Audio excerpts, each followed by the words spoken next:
National Weather Service has issued Tornado Watch number 516, effective until 11 p.m. Central Daylight Time.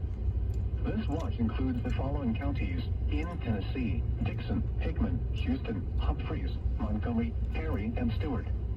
Remember, a tornado watch means the conditions are favorable for the development of severe weather, including tornadoes, large hail, and damaging winds in and close to the watch area. While severe weather may not be imminent, persons should remain alert for rapidly changing weather conditions and listen for later statements and possible warnings. Stay tuned to NOAA weather radio, commercial radio and television outlets, or internet sources for the latest severe weather information.